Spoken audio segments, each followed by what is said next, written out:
Donc aujourd'hui, nous nous retrouvons au Marrakech. J'aimerais, au lendemain des événements tunisiens, que tu me dises quel est ton ressenti. Le problème, c'est qu'on est dans un chemin où les solutions ne sont pas encore prises. En fait, c'est en débat. Alors, actuellement, par exemple, il y a deux idées. C'est soit on soutient ce gouvernement provisoire jusqu'à ce qu'il y ait des élections présidentielles. Oui. Ça, là, je crois qu'il y a beaucoup de gens qui sont contre. Parce que pour plusieurs raisons, d'abord, les gens ont peur qu'il y ait les anciens systèmes qui soient encore là, qui verrouillent, voilà, donc une méfiance. Et ensuite, parce que les gens disent, mais ce gouvernement-là, au nom de quelle légitimité il peut prendre des décisions, puisqu'il a été élu par personne, ni par le Parlement, ni par personne en gros. Et il y a l'autre solution qui est à mon avis en train de faire consensus, on abandonne l'idée de l'élection présidentielle et c'est celle de l'élection d'une assemblée constituante. Oui. Donc l'idée c'est de changer la constitution. Oui. Et donc cette assemblée constituante aura pour rôle, elle, d'élire le président et le gouvernement pour ensuite pouvoir, après, pour qu'il puisse avoir des élections présidentielles selon des bonnes lois. Parce qu'actuellement, la constitution tunisienne empêche tout opposant à se présenter aux élections présidentielles. Donc à l'heure actuelle, l'élection présidentielle est impossible avec des opposants parce qu'elle a été faite sur mesure par Ben Ali, pour lui. Très bien. Voilà. À ton avis, toi, en tant que Tunisienne, jeune femme, qu'est-ce que tu ressens dans ces jours-ci par rapport à la liberté, le mot liberté, par rapport à la Tunisie, au lendemain de tous ces mouvements-là, est-ce qu'elle est réelle maintenant? Oui, quand même. Les gens parlent, il y a des débats, il y a les opposants ont accès aux médias, ce qui est un événement. Voilà, même par exemple une journaliste comme Siem Ben Sedrine, qui était vraiment la bête noire du régime Ben Ali, vraiment c'était celle celle qu'il détestait le plus, aujourd'hui peut s'exprimer par exemple dans le journal qui est la presse. C'est vraiment un événement, quoi. C'est la presse. Auparavant, c'était le journal officiel qui faisait qui n'arrêtait pas de dire Ben Ali par-ci, Ben Ali par-là, Ben Ali il est beau et tout ce qu'on veut. Et ce journal-là maintenant donne la parole à une journaliste comme Siem Ben Sedrine, qui était vraiment la symbole de l'opposition tunisienne. Donc il y a quand même, voilà. Au niveau de la jeunesse, comment c'est perçu? La jeunesse a très très peur de se faire récupérer la révolution. Donc il y a vraiment, comment dire, la jeunesse dit c'est nous qui avons fait la révolution, sinon ce ne sont ni les politiques, parce que c'est pas eux qui ont lancé la révolution, ce ne sont pas les religieux parce qu'ils n'étaient pas là. Oui. Et donc du coup, c'est vrai que depuis le début, il y a vraiment cette volonté de préserver la révolution et le fait que personne ne la récupère pour elle. De toute façon, c'est pas légitime. Puisque la révolution, ce sont les jeunes qui l'ont fait et ils ont eu derrière eux et devant eux ni politique ni religieux. Donc et puis c'est leur combat. Voilà.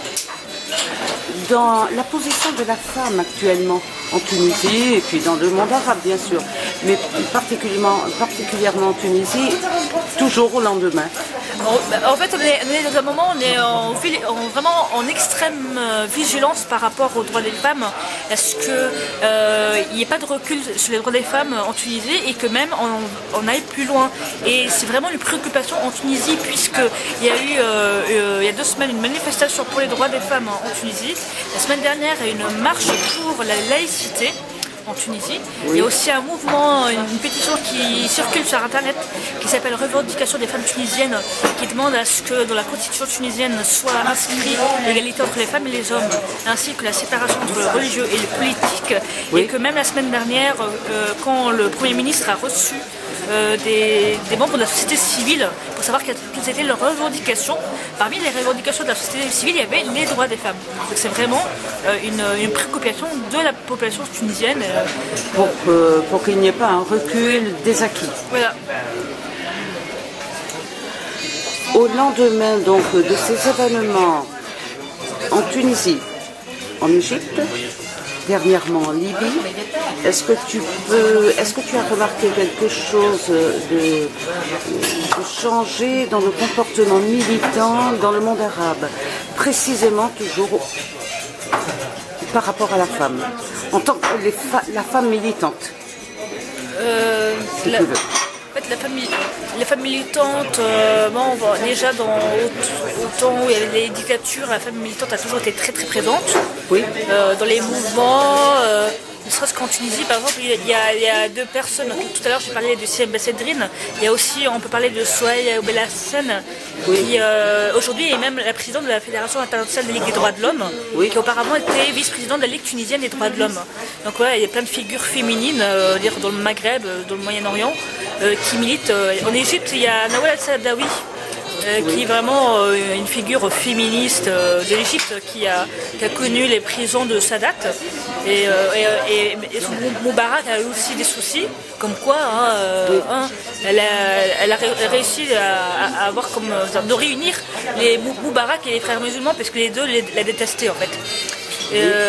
Et donc aujourd'hui, les femmes dans tous les mouvements ont participé, et donc il y a forcément demandé à ce que la femme aussi, on va dire, les libertés soient aussi pour les femmes.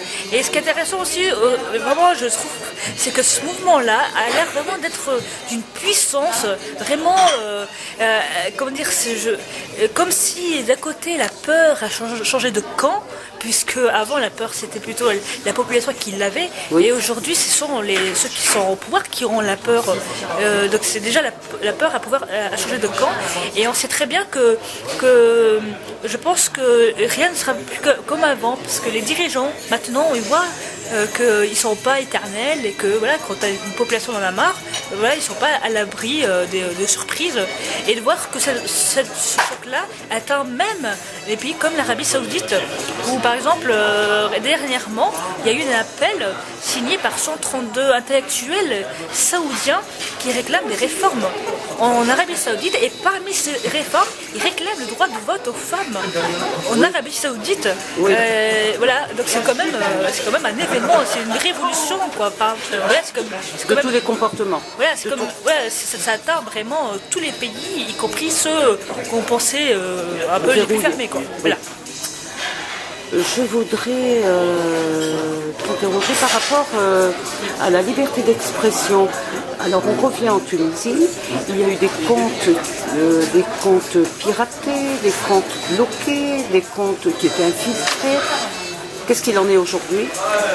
Moi, pour l'instant, j'ai entendu aucun problème concernant Internet en ce moment. Enfin, je dis bien en ce moment, j'ai entendu aucun problème. Je voulais t'interroger sur le Tunisien moyen. Quelle est son attitude au jour d'aujourd'hui? Qu'est-ce que tu peux en dire? Il est très exigeant. Oui. Parce qu'il estime que le prix est quand même bien fort en Tunisie, et qu'il y a eu des morts, tout ça. Et qu'on a réussi à se débarrasser de la dictature, et donc il est très très très très vigilant au moindre geste, au moindre fait, à la moindre phrase des politiques, et toute phrase suspecte peut être payée très cher par le politique. En preuve, le ministre des Affaires étrangères, en fait, l'ex-ministre des Affaires étrangères, à peine était-il ministre des Affaires étrangères que quand il est venu en France, il a ciré les pompes à Michel Alliot-Marie, ce qui fait que dès qu'il est revenu, les gens lui ont dit dégage.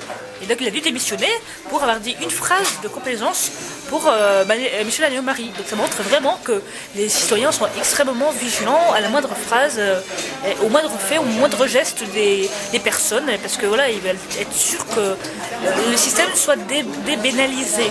Oui, voilà. Oui, je comprends. Et bon, actuellement, il y a une tension par rapport à la France, parce qu'il y a un ambassadeur de France en Tunisie qui est vraiment pas du tout à la hauteur. Franchement, je comprends pas du tout la France dans ce domaine-là, quoi. Il y a un ambassadeur vraiment de France en Tunisie. Alors déjà que il y a quelques soucis avec justement les déclarations de Michel Alliot-Marie. En plus, on envoie en Tunisie un ambassadeur de France, mais complètement, qui est complètement à côté de la plaque.